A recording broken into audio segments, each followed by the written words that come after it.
como ingeniero de software y ahora pues estoy trabajando como ingeniero de datos en Fairplay.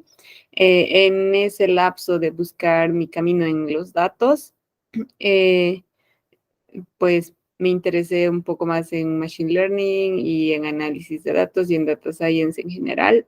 Y pues terminé haciendo una maestría en análisis de datos y ahí terminé de definirme para qué lado ir y pues terminé en el lado de la ingeniería de datos. Eso no significa que pues uno como ingeniero de datos esté lejos de el conocimiento que se requiere pues para aprender sobre algoritmos de Machine Learning y Data Science.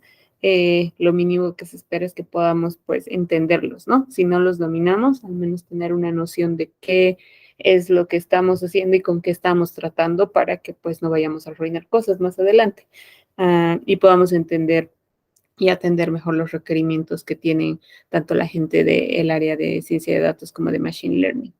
Y bueno, pues con esa breve introducción quiero compartirles un poco más sobre la lectura de este paper que me pareció bien interesante.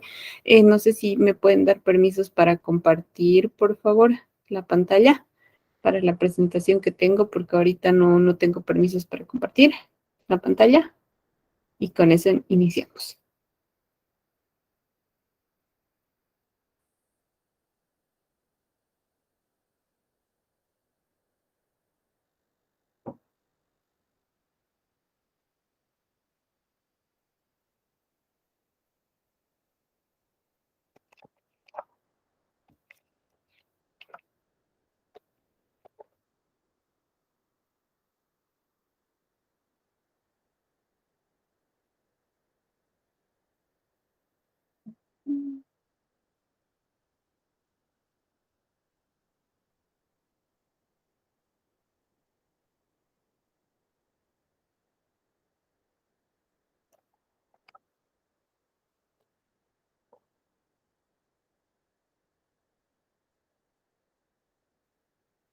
Súper, ahora sí.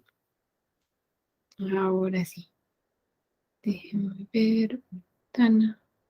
Ay, carambas. Creo que en este caso va a tener que ser toda la pantalla. Ok, ahora sí. ¿Se puede ver mi pantalla?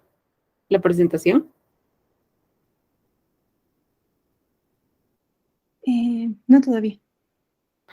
Rayos, ¿qué ha pasado? Ok. Ahora sí. Ahora sí. Debería verse, ¿no? Sí. Ok, súper. Bueno, pues empecemos con el paper. Este es un paper un tanto antiguo de 1996, sin embargo, eso no implica que no tenga relevancia, ya que nos explica un algoritmo bastante importante y básico para Machine Learning. Es de Expectation Maximization algoritmo o algoritmo. Esta es la dirección a la que pueden acceder para encontrar este paper. Y bueno, pues en este paper lo que nosotros vamos a ver es un ejemplo de cómo se aplica este algoritmo para el procesamiento de señales, que es el campo en el que en un principio se pudo evidenciar que pues podía solucionar muchos problemas, ¿no? Al momento de procesar señales. Y también nos hace una breve explicación sobre cómo funciona el algoritmo, qué consideraciones tenemos que tener y en qué casos pues se da el uso de este algoritmo.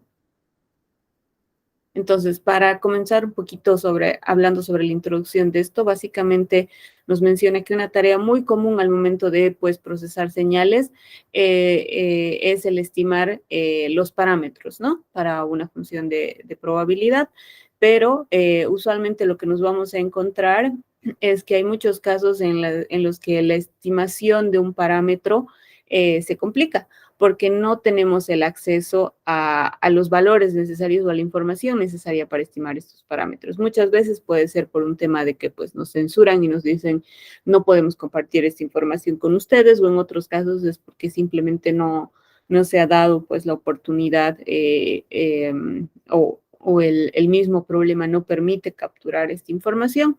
Entonces es ahí cuando nosotros, si queremos pues calcular nuestra función de probabilidad, es cuando tenemos problemas.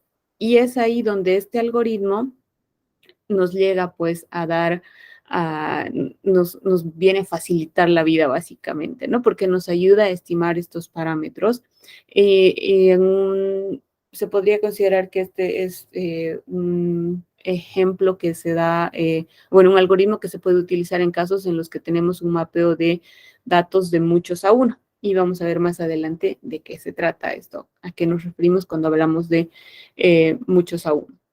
Y considerando un poco más sobre este algoritmo, básicamente es un algoritmo que toma dos pasos principales, que son los que le dan el nombre básicamente a este algoritmo. Uno es el paso de la expectativa o el expectation step, y el otro es el paso de la maximización o maximization step, ¿no? En términos bueno, una descripción de este algoritmo puede ser bastante simple porque básicamente lo que nosotros vamos a ir haciendo es ejecutar el paso de expectativa y luego proceder a ejecutar el paso de maximización e ir iterando entre uno y otro hasta que podamos llegar a una convergencia. Pero, ¿qué es lo que hacemos en el paso de la expectativa? Básicamente lo que nosotros queremos hacer es pues estimar unos parámetros, y para eso lo que vamos a hacer es pues agarrar variables que tenemos en las variables desconocidas son las que nosotros vamos a querer estimar, y entonces para eso nosotros vamos a agarrar los parámetros que tengamos disponibles y todas las observaciones que tengamos disponibles para hacer esta estimación. Y luego con esta información nosotros vamos a hacer un paso de maximización para que podamos hacer una nueva estimación de nuestros parámetros. Y así vamos a ir iterando una y otra vez. Entonces, aquí hay un pequeño gráfico donde nos está mostrando esto, ¿no? Que nosotros lo que hacemos es básicamente escogemos un parámetro inicial y vamos a ir iterando k veces sobre este parámetro, sobre la estimación de este parámetro. Luego vamos a estimar los datos que no tenemos disponibles, utilizando pues estos parámetros, esta iteración K, y luego nosotros vamos a proceder a maximizar estos valores utilizando la estimación que hemos tenido en el paso de expectation. Y luego vamos a verificar si ha habido una convergencia o no en los valores. Si ha habido una convergencia, bueno, pues podemos pasar a utilizar toda esta información y estos parámetros para lo que requiramos, pero si no, pues vamos a continuar en este bucle. ¿Dónde se utiliza este algoritmo? Hay distintas áreas de aplicación. En esta diapositiva nosotros podemos ver, por ejemplo, que si bien este algoritmo se ha venido utilizando durante mucho tiempo por la necesidad que había justamente cuando nosotros nos enfrentábamos a problemas donde teníamos mucha data faltante, quien se ha dedicado a poner todas estas ideas, todas las ideas que había alrededor de este algoritmo que estaban dispersas, ha sido este científico de Dempster. Él se encargó pues de definir y darle un poco más de forma y orden a este algoritmo, capturando todo lo que ya había alrededor y definir pues básicamente, ¿no? Que hayan estos pasos y demás.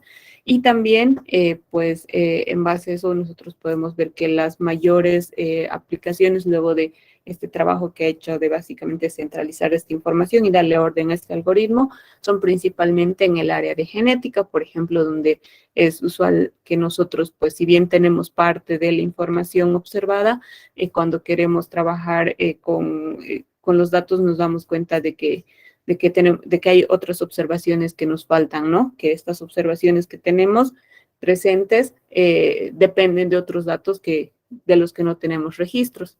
También se utiliza, pues, en varios estudios clínicos, de econometría y sociología.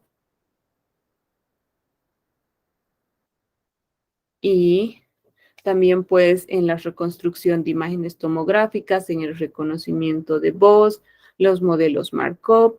En estas secciones que están resaltadas pueden encontrar las referencias a cada una de estas aplicaciones dentro del paper. Entonces ustedes pueden ir, por ejemplo, aquí a 7 y 8 y encontrar la referencia del paper que se ha utilizado donde está explicando, ¿no?, la aplicación de este algoritmo en cada una de estas áreas para que puedan tener, esto nos va a servir de referencia para que ustedes pues puedan entender las aplicaciones en otras áreas y más o menos en qué contexto ha sido, qué variables han tomado en cuenta y demás. Y para explicar sobre este algoritmo, algo que nos menciona este paper es pues lo que él denomina el cuento de las dos distribuciones. Básicamente, en este cuento vamos a ver que hay un problema, ¿no? Tenemos dos personas, uno se llama Héctor y el otro Tim Hader, y lo que ellos tienen es un hardware que lo que hace es procesar imágenes, ¿no? Y utiliza el maximum likelihood para estimar los parámetros, ¿no?, que están dentro de esta distribución. ¿Y qué es lo que hace? ¿Qué es lo que hace esta distribución? Identificar, pues, o qué es lo que queremos hacer con este hardware, básicamente, es identificar todas las regiones de una imagen que son claras y cuáles son las regiones oscuras. Ahora, con este hardware, lo que estas personas querían hacer es poder eh, detectar o tener un modelo que les ayude a distinguir dos tipos de objetos oscuros. Si ellos tenían este hardware que podía identificar cuál era una zona clara y una zona oscura en una imagen, querían ir más allá y querían identificar, bueno, pues de esta zona oscura yo quiero identificar qué objetos oscuros yo tengo que son cuadrados y cuáles son redondos.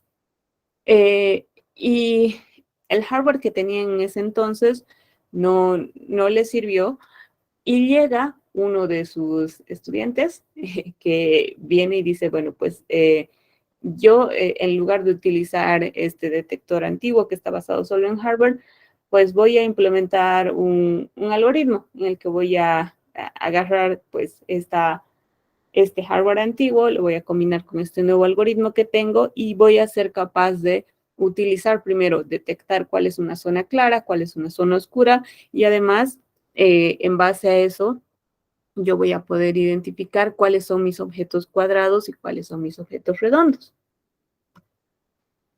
Y bueno, pues efectivamente, utilizando esta combinación de este hardware con este algoritmo, este estudiante es capaz de identificar dentro de nuestras regiones oscuras cuáles son mis objetos cuadrados y cuáles son mis objetos redondos y cuántos son, ¿no? Entonces, si nosotros queremos investigar la probabilidad, basándonos en este problema de cuántos objetos oscuros tenemos, cuántos objetos claros tenemos y de estos oscuros y claros, cuántos son cuadrados y cuántos son redondos, nos estamos enfrentando a un problema trinomial. Tenemos una dependencia aquí de tres variables y de ahí es de donde nosotros pues obtenemos esta probabilidad, ¿no? Donde tenemos x1, x2 y x3, que es, y de ahí nace esta función, ¿no? De donde tenemos tres variables, una que va a representar a los objetos claros, otra que va a representar a los objetos oscuros cuadrados y otra que va a representar a los objetos oscuros redondos. Y en base a este problema nosotros vamos a ir explicando de qué se trata este algoritmo. Ahora, algo que tenemos nosotros que considerar acá, dentro de estas variables, es que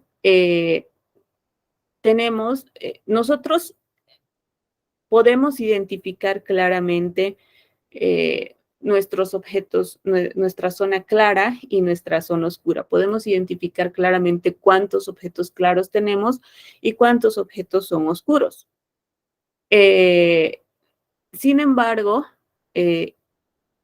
cuando nosotros vayamos pues a definir eh, nuestra, nuestra ecuación, vamos a tener un problema porque si bien somos capaces de identificar nuestros objetos claros y nuestros objetos oscuros, todavía, suponiendo que somos hardware, no somos capaces de identificar cuáles son los objetos cuadrados oscuros y cuáles son los objetos redondos oscuros.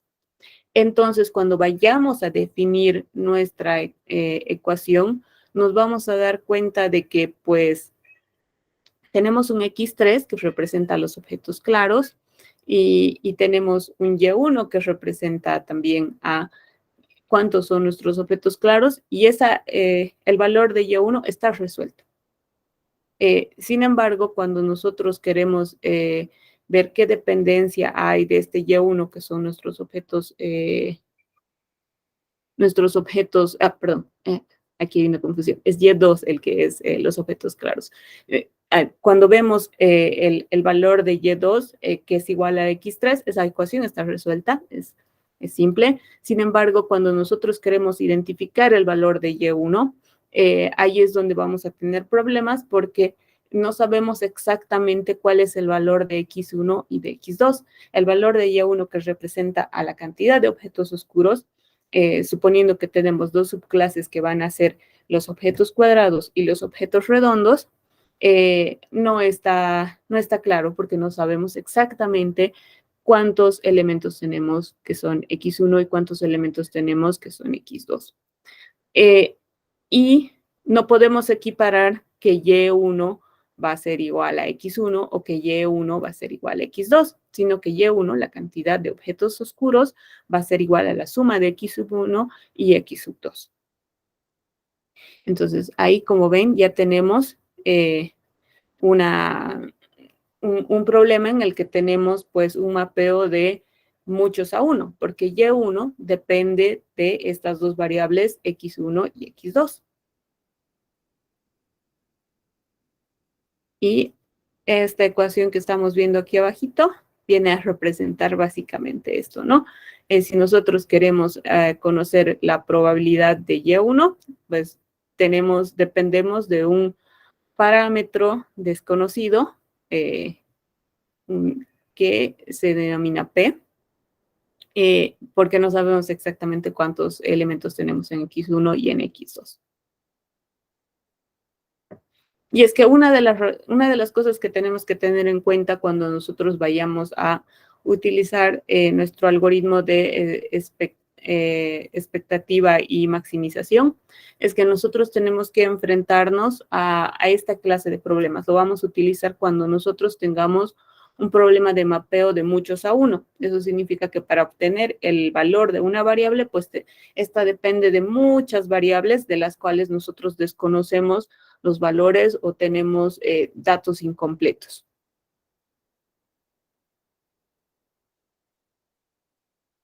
Aquí. Y bueno, pues aquí lo que nosotros podemos ver es una definición un poco más amplia de cada uno de nuestros valores. Nosotros, como no sabemos cuánto equivale o cuál es el valor de X1, pues lo que vamos a hacer es ir estimando este valor de X1. Y la estimación de este valor X1 depende de esta ecuación. Este K representa el número de iteraciones que vamos a ir haciendo para estimar el valor de X1 y así nosotros vamos a poder resolver cuál es la probabilidad de Y1. Y este valor,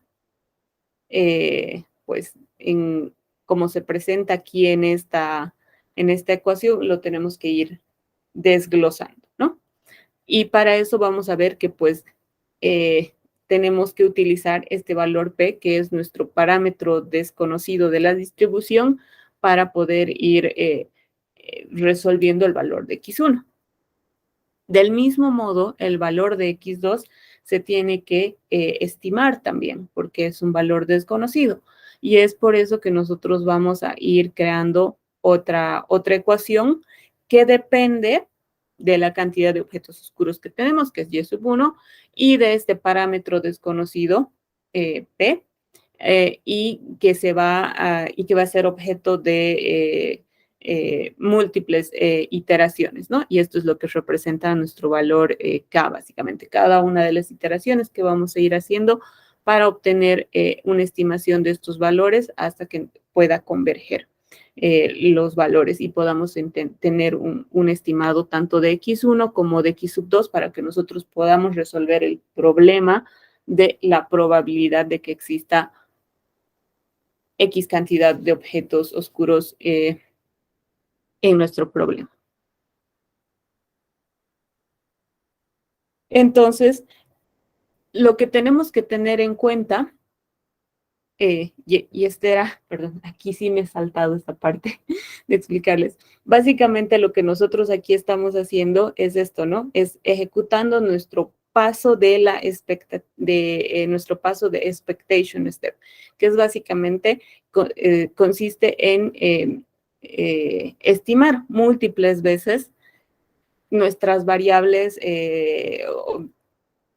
con incógnitas, por así decirlo, ¿no? Las variables de las que no tenemos claras cuántas observaciones tenemos, de las que nos falta información, de las que nos falta datos. Entonces, en este paso de la expectativa, lo que nosotros vamos a ir haciendo es, hemos identificado n cantidad de variables, ir estimando cada uno de los valores de estas variables, ¿no?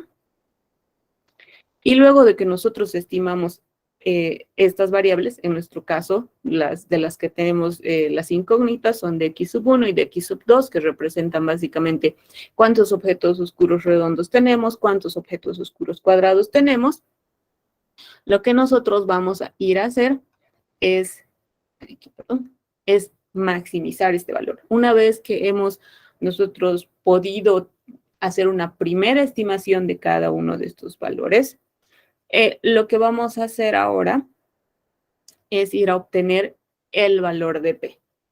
Este parámetro lo vamos a descubrir y lo vamos a hacer a través de un proceso de maximización. Ahí es donde usualmente lo que nosotros vamos a hacer es utilizar una función basándonos en los logaritmos para despejar el valor de P.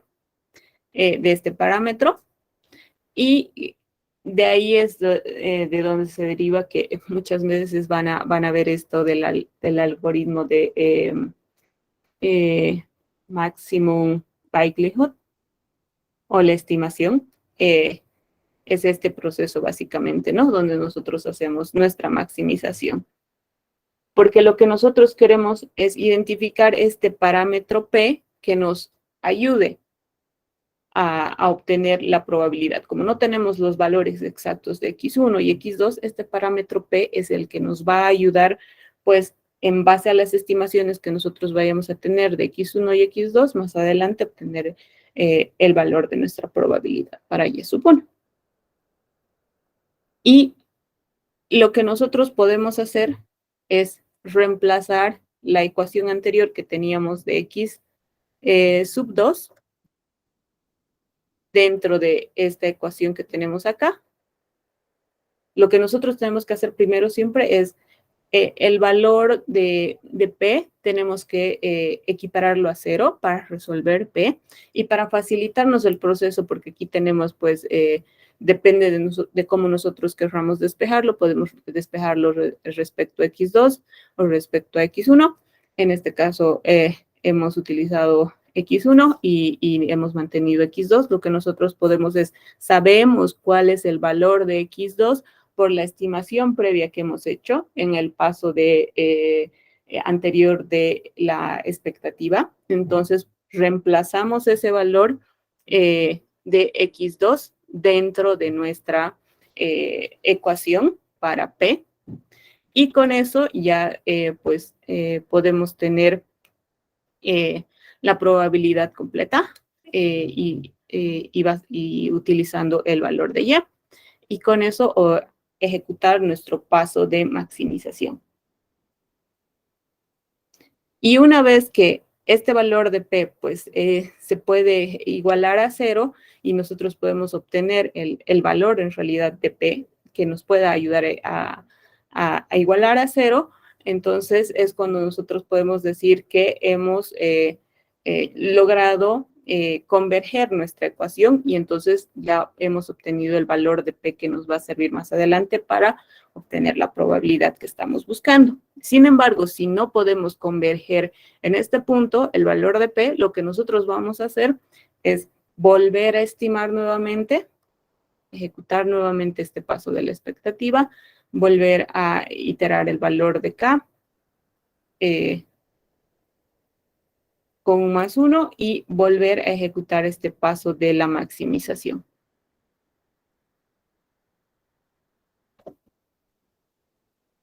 Y pues aquí ustedes pueden ver un pequeño ejemplo de cómo se va haciendo este proceso. Nosotros vamos poniendo valores para X sub 1, para X sub 2, y bueno, vamos poniendo un valor para el parámetro P en realidad, y de acuerdo a eso nosotros vamos estimando los valores de X1 y de X2, y en un punto en el que nosotros vemos que hay una convergencia, que los valores de X1 y X2 pues no cambian demasiado, entonces es cuando vamos a decir que ya hemos llegado a converger nuestros valores, que ya hemos estimado nuestro valor de P y podemos trabajar con estas observaciones.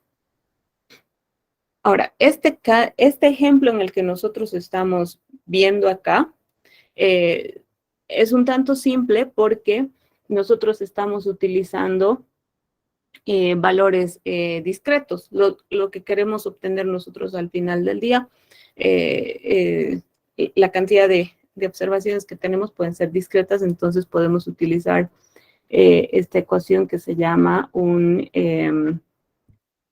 PMF, que es el Probability Mass Function. Pero cuando nosotros estamos trabajando con valores continuos, nuestras ecuaciones van a cambiar un poco más y se van a volver un tanto más complejas porque vamos a tener que utilizar, vamos a tener que hacer procesos de integración, y lo que nosotros vamos a querer descubrir en lugar de obtener el valor de P, pues es utilizar el valor de θ. Y para eso nosotros vamos a trasladar todas estas ecuaciones que estamos viendo acá, que se utilizan para un PMF, lo vamos a utilizar, lo vamos a trasladar a un Probability Density Function, que es el PDF o PDF, ¿no? Entonces, cuando nosotros ya tengamos valores continuos, vamos a hacer exactamente el mismo procedimiento, pero cómo la nomenclatura de nuestras ecuaciones y lo que queramos obtener va a cambiar, porque nosotros vamos a estar buscando valores dentro de un rango cuando vayamos a utilizar una variable continua, que es cuando utilizamos esta función de la probabilidad de densidad. Eso, creo que es el PDF. Y algo que tenemos que tomar en cuenta igual es que este problema se puede aplicar va a cambiar también de acuerdo a la cantidad de variables que vayamos a observar nosotros. Por ejemplo, en este caso, nosotros estamos viendo un problema en el que solo estamos trabajando con 3 variables. Tenemos una variable conocida, que es la de el número de objetos claros, y nuestras 2 variables desconocidas, que son nuestros objetos oscuros redondos y nuestros objetos oscuros cuadrados. Sin embargo, en el ejemplo de este paper podemos ver que cuando se trabaja con señales muchas veces tenemos funciones multinomiales. Y en ahí nosotros no vamos a trabajar con 2 o 3, sino que podemos trabajar con n variables. Y ahí es donde nosotros igual tenemos que tener en cuenta justamente el cómo representamos el problema. y cómo realizamos el proceso de estimación y el proceso de maximización, porque hacer el proceso de estimación y maximización con dos variables, por ejemplo, es bastante sencillo. Sabemos que tenemos dos variables, todo tranquilo, perdón, tres variables, dos que son desconocidas, nuestras ecuaciones son más sencillas, el proceso de cómputo igual es sencillo. Pero cuando nosotros vayamos a trabajar con múltiples variables en un problema multinomial, lo que nos va a pasar es que el paso de la expectativa se va a hacer más tedioso porque nosotros tenemos que estimar los valores para las n variables que desconozcamos. Entonces, y eso se tiene que ir iterando hasta que haya una convergencia. Entonces, cuando utilizamos este algoritmo, una de las desventajas que tiene es que si tenemos demasiadas variables desconocidas, el paso de la expectativa puede volverse muy, muy complejo. No solamente va a tomar mucho tiempo, sino que va a ser costoso en términos de cómputo. Tal vez esa sea una de las variables perdón, una de las desventajas que tengamos al aplicar este algoritmo, y es algo que nosotros tenemos que considerar cuando lo querramos utilizar, porque es ampliamente utilizado cuando nosotros vayamos a utilizar Machine Learning. Eh, el, el paso de la maximización se vuelve bastante simple porque es básicamente el identificar nuestro valor P, que en un PDF va a ser un valor θ, pero es este paso, el de la expectativa, el que nos va a consumir más esfuerzos y con el que tenemos pues que tener cuidado al momento de definir igual nuestras ecuaciones. Si nosotros hacemos mal una definición de la ecuación de la estimación, eh, todo nuestro proceso de estimación y maximización, pues va a fallar, no nos va a servir y no habremos logrado nuestro propósito de obtener una buena probabilidad para la variable de la que queremos descubrir esta probabilidad, básicamente. Y bueno, pues eh, tal vez he ido un poco rápido, pero básicamente creo que esta es la descripción más grande e importante de el paper. Se centra en esto, en explicar cómo funciona este algoritmo y luego pues mostrarnos un ejemplo de cuando ya va aplicando las señales, que es cuando hace el uso de este ejemplo con una función multinomial, y donde ahí ya vamos a tener que ver, pues, básicamente funciones más complejas y donde vamos a tener que hacer el uso de integrales. Pero es, es esto lo que quería mostrarles el día de hoy y compartirles, de que nos quedemos con entendiendo muy bien de qué se trata cada uno de los pasos, y pues aunque sea en dos pasos que pueden parecer bastante simples, tienen su complejidad, y es el de la expectativa, con el que tenemos que tener más cuidado. Y bueno, pues también quiero dejarles algunos recursos que encontré acá que explican de forma mucho más sencilla cómo funciona este algoritmo. Y hay una implementación de Geeks. For Geeks tiene una implementación sencilla igual en Python. Machine Learning Mastery también tiene otra aplicación sencilla en Python de de cómo funciona este algoritmo, ¿no? Tal vez no sean las más óptimas, pero sí son, creo, lo suficientemente buenas como para que nosotros podamos entender de qué va y cómo se ve reflejado esto en código y no solamente de forma teórica. No sé si tienen preguntas, dudas, comentarios.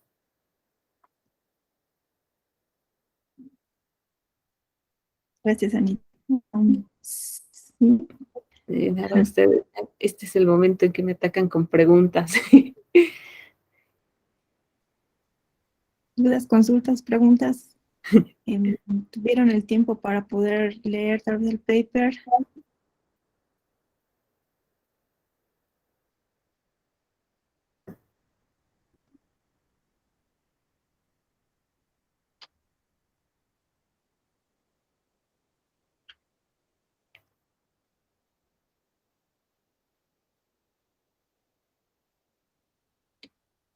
Cri, cri. Sí, Ah, yo propongo que Rafa nos lo explique.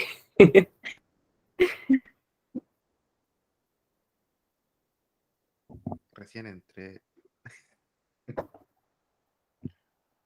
¿Qué cosa, Rafa? No te escuché. Hola, hola. Recién entré. Rayos, Pensé que era las 8, perdón. no te preocupes. bueno, tal vez Rafa, no sé si tuviste tiempo de leer el paper.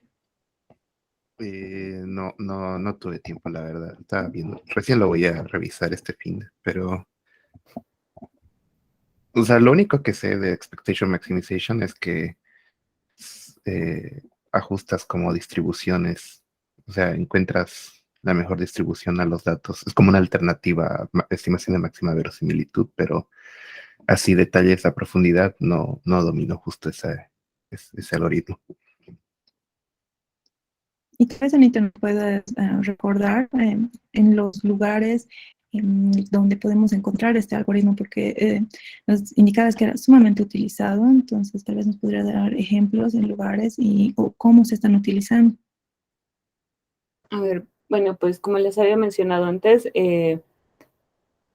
principalmente se va a utilizar en estos espacios donde nosotros tenemos, bueno, en estos problemas en los que tenemos múltiples inconsistencias o nos faltan muchos datos y pues la variable que nosotros queremos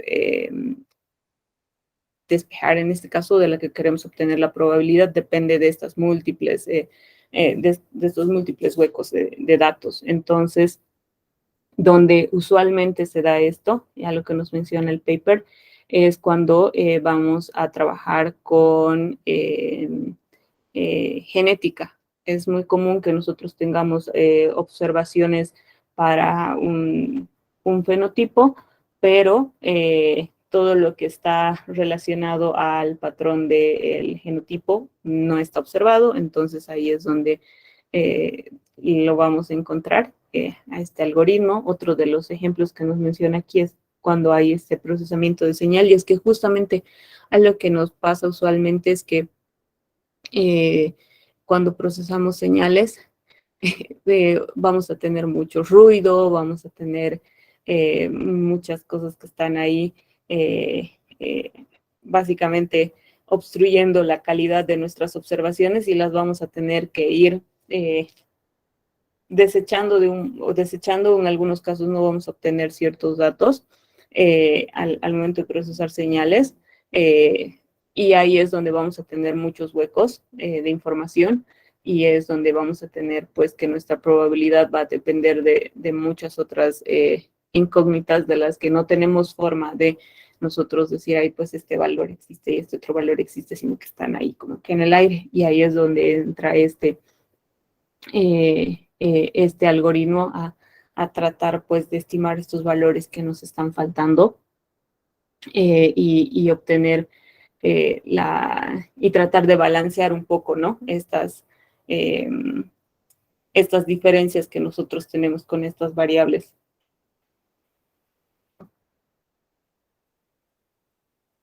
El ejemplo que nos menciona aquí, por ejemplo, es en el caso de un tomógrafo, al momento de nosotros poder leer las señales de un tomógrafo.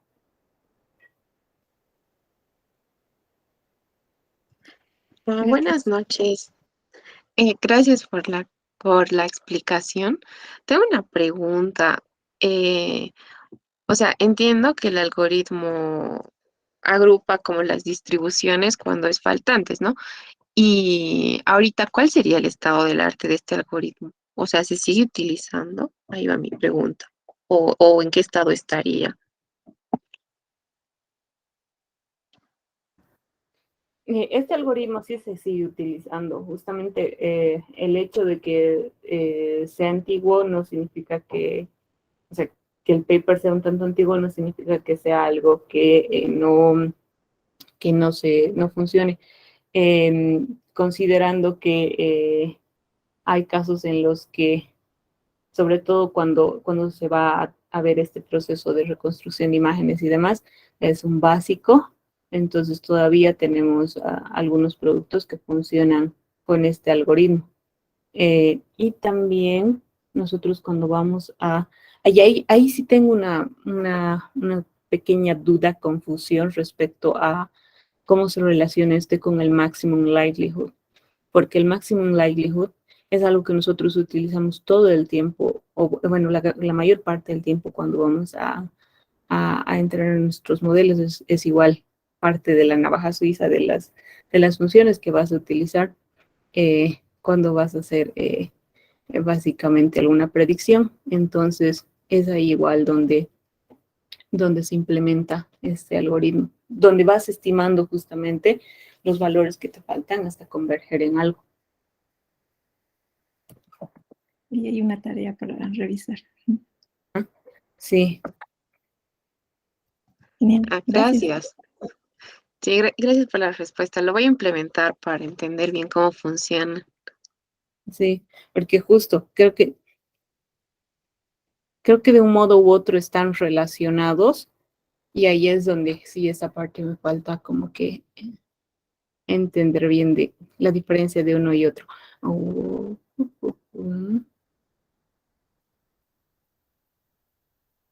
ok, a ver. Sí, porque nosotros usualmente cuando vayamos a aprender sobre Machine Learning y ciencia de datos, un básico que nos van a dar es aprender las funciones de, no sé cómo se dice en español, pero es likelihood, estas funciones. De la Eh, similitud. esas, ajá. Es un básico que te van a con lo que entras y te dicen, bueno, pues tienes que aprender esto y otro, ¿no? Y dentro de ese conjunto de funciones es donde vamos a encontrar el maximum likelihood, que es un método básicamente que está dentro de ese grupo. También vamos a ver otro tipo de maximizaciones como el a posteriori. eh, y, y de un modo u otro, creo que este algoritmo, el expectation maximization, está justamente relacionado con el maximum likelihood y es como un método más, o está relacionado a cómo obtener este maximum likelihood.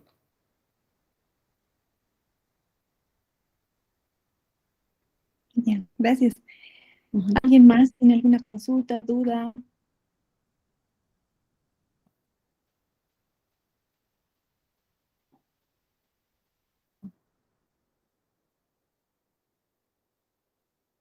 Okay.